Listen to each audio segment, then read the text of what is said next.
ನಮಸ್ಕಾರ friends, welcome back to my channel. ಇವತ್ತಿನ ಒಂದು ವಿಡಿಯೋ ಒಳಗೆ ನಾನು ನಿಮ್ಮ ಜೊತೆ ದಿವಾಲಿ ಸ್ಪೆಷಲ್ ರೆಸಿಪೀಸನ್ನು ಶೇರ್ ಮಾಡಾಕತ್ತೀನಿ. ಅದು ಶಂಕರಪಾಳಿ ಮಾಡೋದು. ಅದು ಫುಲ್ ಕ್ರಿಸ್ಪಿಯಾಗಿ ಕುರ್ಕುರಿ ಆಗುವಂಥ ಶಂಕರಪಾಳಿನ ಭಾಳಷ್ಟು ಈಸಿಯಾಗಿ ಬೇಕ್ರಿ ಸ್ಟೈಲ್ ಒಳಗೆ ನೀವು ಮನೆಯೊಳಗೆ ಯಾವ ರೀತಿ ಮಾಡ್ಕೊಳ್ಳೋದು ಅಂತ ಇವತ್ತಿನ ವಿಡಿಯೋ ಒಳಗೆ ನಾನು ಶೇರ್ ಮಾಡಾಕತ್ತೀನಿ ಫ್ರೆಂಡ್ಸ್. ಅದಕ್ಕೂ ಮುಂಚೆ ಯಾರೆಲ್ಲ ಹೊಸದಾಗಿ ನಮ್ಮ ಚಾನಲ್ ನೋಡಾಕತ್ತೀರಿ ಮರನಿಲ್ಲ ಸಬ್ಸ್ಕ್ರೈಬ್ ಆಗ್ರಿ, ಹಂಗೆ ಬೆಲ್ ಐಕಾನ್ ಪ್ರೆಸ್ ಮಾಡೋದನ್ನ ಮರಿಬೇಡ್ರಿ. ಹಂಗಿದ್ರೆ ತಡ ಮಾಡೋದು ಬೇಡ, ಬರ್ರಿ ಇವತ್ತಿನ ವಿಡಿಯೋನ ಶುರು ಮಾಡೋಣ್ರಿ. ಶಂಕರಪಾಳಿ ಮಾಡೋದಕ್ಕೆ ನಾವು ಫಸ್ಟಿಗೆ ಮೈದಾನ ತೊಗೊಂಡಿದ್ದೀವಿ. ನಾವಿಲ್ಲಿ 1 kg ಮೈದಾನ ತೊಗೊಂಡಿದ್ದೀವಿ. ಅಂದರೆ ನಾವು 1 kg ಆಗುವಷ್ಟು ಶಂಕರಪಾಳಿನ ಮಾಡಾಕತ್ತೀವಿ. ಹಾಗಾಗಿ ಇದಕ್ಕೆ ಕಂಪ್ಲೀಟಾಗಿ 1 kg ಮೈದಾ ಹಿಟ್ಟನ್ನು ತೊಗೊಂಡ್ಬಿಟ್ಟು ಅದನ್ನೆಲ್ಲನೂ ಚೆನ್ನಾಗಿ ಚಾನ್ಸ್ಕೊಂಡ್ಬಿಡಾಕತ್ತೀವಿ. ಈಗ ನೋಡ್ರಿ, ಅದಕ್ಕೆ ಮೈದಾನ ಚಾನ್ಸ್ಕೊಂಡ ನಂತರ ನಾವು ಇದಕ್ಕೆ ಸಕ್ಕರೆನ ಹಾಕಾಕತ್ತೀವಿ. ಸಕ್ಕರೆ ಅಷ್ಟಂದ್ರೆ 1 kg ಅಷ್ಟು ಮೈದಾ ಐತಂದ್ರೆ ಒಂದು ಅರ್ಧ kg ಅಷ್ಟು ಸಕ್ಕರೆ ಬೇಕಾಗ್ತೈತಿ. ಅದನ್ನು ನಾನು ಒಂದು ಗ್ಲಾಸ್ಲೆ ಮಾಪ್ ಮಾಡಿ 2 ಗ್ಲಾಸ್ ಅಷ್ಟು ಸಕ್ಕರೆನ ನಾವು ತೊಗೊಂಡಿದ್ದೀವಿ. ನಿಮಗೆ ಸ್ವೀಟ್ ನೀವು ಯಾವ ರೀತಿ ಜಾಸ್ತಿ ಇಷ್ಟಪಡೋರು ಬೇಕಿದ್ರೆ ಇನ್ನೊಂದು ಅರ್ಧ ಗ್ಲಾಸ್ ಅಷ್ಟು ನೀವು ಹಾಕೋಬೋದು. ಈಗ ಇದಕ್ಕೆ 1 ಸ್ಪೂನ್ ಅಷ್ಟು ನಾವು ಸಾಲ್ಟನ್ನು ಹಾಕಾಕತ್ತೀವಿ. ನೋಡ್ರಿ, ಈಗ ಅಂದ್ರೆ ಪೂರ್ತಿ ಸಕ್ಕರೆ ಮಾತ್ರ ಹಾಕಿದ್ರೆ ನಮ್ಮ ಶಂಕರಪಾಳಿ ಅಷ್ಟು ಟೇಸ್ಟ್ ಆಗಲ್ಲ. ಹಾಗಾಗಿ ಒಂದು ಸ್ವಲ್ಪ ಅಂದರೆ 1 ಸ್ಪೂನಿಗೆ ಒಂದು ಸ್ವಲ್ಪ ಕಡಿಮೆ ಅಷ್ಟು ನಾವು ಒಂದು ಅರ್ಧ ಸ್ಪೂನ್ ಅಷ್ಟು ಸಾಲ್ಟನ್ನು ಹಾಕೊಂಡಿದ್ವಿ. ಆಮೇಲೆ ಇದಕ್ಕೆ ಏಲಕ್ಕಿ ಪೌಡ್ರನ್ನ ಹಾಕಾಕತ್ತೀವಿ.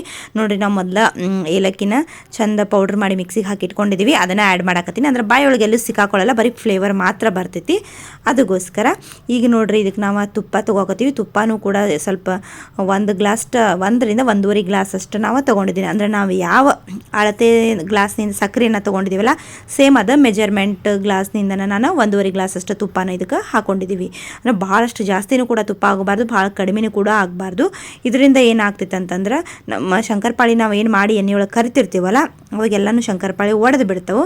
ಅದಕ್ಕೋಸ್ಕರ ಈಗ ನೋಡ್ರಿ, ನಾವು ಸ್ವಲ್ಪ ನೀರು ಹಾಕೊಂಡ್ಬಿಟ್ಟು ಇದನ್ನು ಚೆಂದ ನಾದ್ಕೋತೀವಿ. ಒಮ್ಮೆ ನೀರು ಹಾಕೊಂಡ್ಬಿಟ್ಟು ಗಟ್ಟೆನ ನಾದಬಾರ್ದು. ಯಾಕಂದ್ರೆ ಒಮ್ಮೆ ನಾವು ಭಾಳಷ್ಟು ಚಪಾತಿ ಹಿಟ್ಟೆಲ್ಲ ನಾದ್ತೀವಲ್ಲ, ಆ ರೀತಿಯಾಗಿ ಶಂಕರಪಾಳಿಗೆ ನಾವು ಹಿಟ್ಟು ನಾದಿದ್ವತ್ತಂದ್ರೆ ನಮ್ಮ ಶಂಕರಪಾಳಿ ಭಾಳಷ್ಟು ಗಟ್ಟಿ ಬರ್ತಾವೆ. ಅಂದ್ರೆ ಕ್ರಿಸ್ಪಿ ಆಗಂಗಿಲ್ಲ ಮತ್ತು ಮೆತ್ತಗೆ ಗಟ್ಟಿ ಆಗಿಬಿಡ್ತಾವೆ, ಅಷ್ಟು ಬಾಯಿಯೊಳಗೂ ರುಚಿ ಬರೋಂಗಿಲ್ಲ. ಅದಕ್ಕೋಸ್ಕರ ಸ್ವಲ್ಪನೇ ನೀರು ಹಾಕೊಂಡ್ಬಿಟ್ಟು ಮೆತ್ತಗೆ ನಾದ್ಕೋಬೇಕು. ಇಲ್ಲಿ ನೋಡ್ರಿ, ಈಗ ನಾವು ಹಿಟ್ಟನ್ನು ಸ್ವಲ್ಪ ನೀರು ಹಾಕೊಂಡ್ಬಿಟ್ಟು ಈಗ ಮೀಡಿಯಮ್ ಅಂದರೆ ಭಾಳಷ್ಟು ಗಟ್ಟಿನೂ ಆಗಿಲ್ಲ, ಭಾಳನೂ ಮೆತ್ತಗಾಗಿಲ್ಲ, ಆ ರೀತಿಯಾಗಿ ಈಗ ಹಿಟ್ಟನ್ನು ನಾದ್ಕೋಕತ್ತೀವಿ. ನೋಡ್ರಿ, ಈಗ ನಮ್ಮ ಹಿಟ್ಟು ಈ ರೀತಿ ಆಗೈತಿ. ಕೈಯೊಳಗೆ ಅಂಟಂಟು ನಿಮ್ಗೆ ಗೊತ್ತಾಗೇ ಬಿಡ್ತೈತಿ ಹಿಟ್ಟು ಯಾವ ರೀತಿ ಆಗೈತಿ, ಸಾಫ್ಟ್ ಯಾವ ರೀತಿ ಐತಿ ಅಂತಂದು. ಅದನ್ನು ನೋಡ್ಕೊಂಡ್ಬಿಟ್ಟನ ನೀವು ಬೇಕಿದ್ರೆ ಸ್ವಲ್ಪ ನೀರು ಹಾಕೋಬೋದು, ಇಲ್ಲ ಅಂತಂದರೆ ಇಲ್ಲ. ಈಗ ನೋಡ್ರಿ, ನಮ್ಮ ಶಂಕರಪಾಳಿ ಹಿಟ್ಟು ರೆಡಿ ಆಗೈತಿ. ನೀವು ಇದನ್ನು ಟೇಸ್ಟ್ ಮಾಡ್ಕೊಂಡ್ಬಿಟ್ಟು ನಿಮಗೆ ಕರೆಕ್ಟ್ ಅನಿಸಿದ್ರೆ ಅಷ್ಟು ಸ್ವೀಟ್ ಸಾಕಂದ್ರೆ ಬಿಡ್ಬೋದು. ಇಲ್ಲಪ್ಪ ಅಂತಂದ್ರೆ ನೀವು ಇನ್ನೂ ಸ್ವಲ್ಪ ಸಕ್ಕರೆನ ಆ್ಯಡ್ ಮಾಡಿ ಮಿಕ್ಸ್ ಮಾಡ್ಕೋಬೋದು. ಅದು ನೀವು ಸ್ವೀಟ್ ಯಾವ ರೀತಿ ಎಷ್ಟು ಇಷ್ಟಪಡ್ತೀರಿ ಅದನ್ನು ನಿಮ್ಮ ಮೇಲೆ ಡಿಪೆಂಡ್ ಆಗಿರುತ್ತೆ.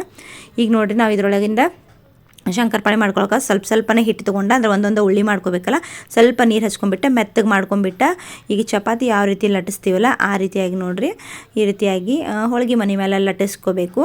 ಭಾಳ ದಪ್ಪನೂ ಇರಬಾರ್ದು. ನಾವು ಅಂದರೆ ಚಪಾತಿ ಏನು ಇದು ಮಾಡ್ಕೋಕತ್ತೀವಲ್ಲ, ಇದು ಭಾಳನೂ ದಪ್ಪ ಇರಬಾರ್ದು, ಭಾಳನೂ ತೆಳ್ಳಗೆ ಇರಬಾರ್ದು.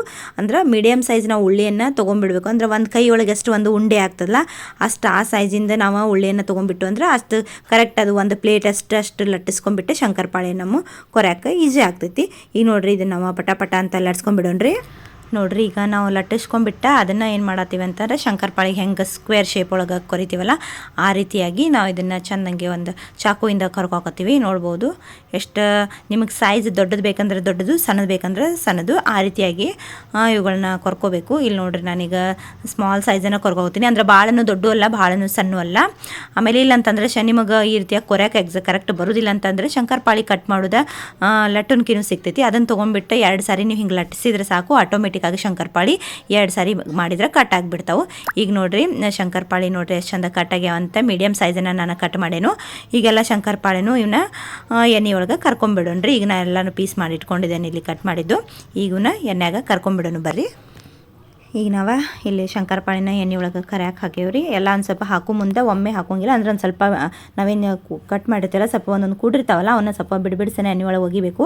ಸ್ವಲ್ಪ ಲೈಟಾಗಿ ಗೋಲ್ಡನ್ ಬ್ರೌನ್ ಬರೋವರೆಗೂ ಇದನ್ನು ಹಂಗೆ ಕೈ ಆಡಿಸ್ಕೊತಾನೆ ಇರ್ಬೇಕು ರೀ. ಅಂದ್ರೆ ಚಂದಂಗೆ ಎಲ್ಲ ಕಡೆ ಅಂದ್ರೆ ಹೊತ್ತಬಾರ್ದಲ್ಲ, ಸೇಮ್ ಎಲ್ಲ ಕಡೆನೂ ಚಂದ ಕರೆದು ಸೇಮ್ ಕಲರ್ ಬಂತು ಅಂತಂದ್ರೆ ಅವು ಎಲ್ಲ ಕಡೆನೂ ಕರೆಕ್ಟಾಗಿ ರೆಡಿ ಆಗಿರ್ತವೆ. ನೋಡ್ಬೋದು ಇಲ್ಲೇ ನೀವು ಹೆಂಗೆ ಪದ್ರಂಗಿ ಕಾಣಿಸಾಕತ್ತಾವಂತ. ನೋಡಿರಿ, ಇಲ್ಲಿ ನೋಡಿದ್ರೆ ನಿಮ್ಗೆ ಗೊತ್ತಾಗತ್ತೈತಿ ಹೆಂಗೆ ಒಳಗಡೆ ಪಳ್ಳ ಕಾಣಿಸಾತಂತ. ಇಲ್ಲಿ ನೋಡ್ರಿ, ಮುರಿದು ನಾನು ನಿಮಗೆ ತೋರಿಸ್ತೀನಿ ಎಷ್ಟು ಪಳ್ಳಾಗಿದಾವೆ ಅಂತಂದ.